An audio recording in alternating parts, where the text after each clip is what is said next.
Sino na yan nagapanggabot man? Persons of interest naman sa pagpatay kag Paghimulos sa pulo ka tuig nga bata sa Banwa sa Murcia, Negros Occidental ang ginpaidalom na sa DNA testing. Yaring balita nga aton gintutuka.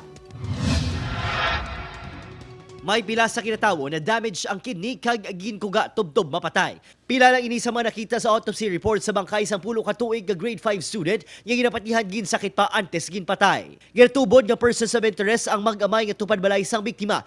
Ginpaidalom ng duha sa DNA test. Itong father ay may record na nanghihikap. So, yun ang nagkaroon tayo ng circumstantial sa kanya na possibly na may involvement siya. Padayon naman ang panawagan sa hustisya sa kamatayon sa biktima. Nakakita ko di sang sitwasyon sa bata.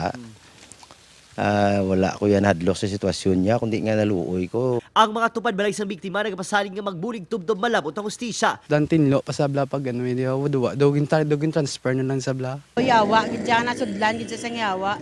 Wala man naghuna-huna ang abyan sang biktima sa gidangatan sang bata. Tani, mga ano na sa makonsensya siya ginimo sa kay Kim. Bangod ilo na, ginpakamaayo sa lokal nga panguluhan sa Murcia nga sabton ang balayran sa haya kag pagpalubong sang biktima. Upod si Reynald Castillo, Adrian Prietos. 1 Western Visayas.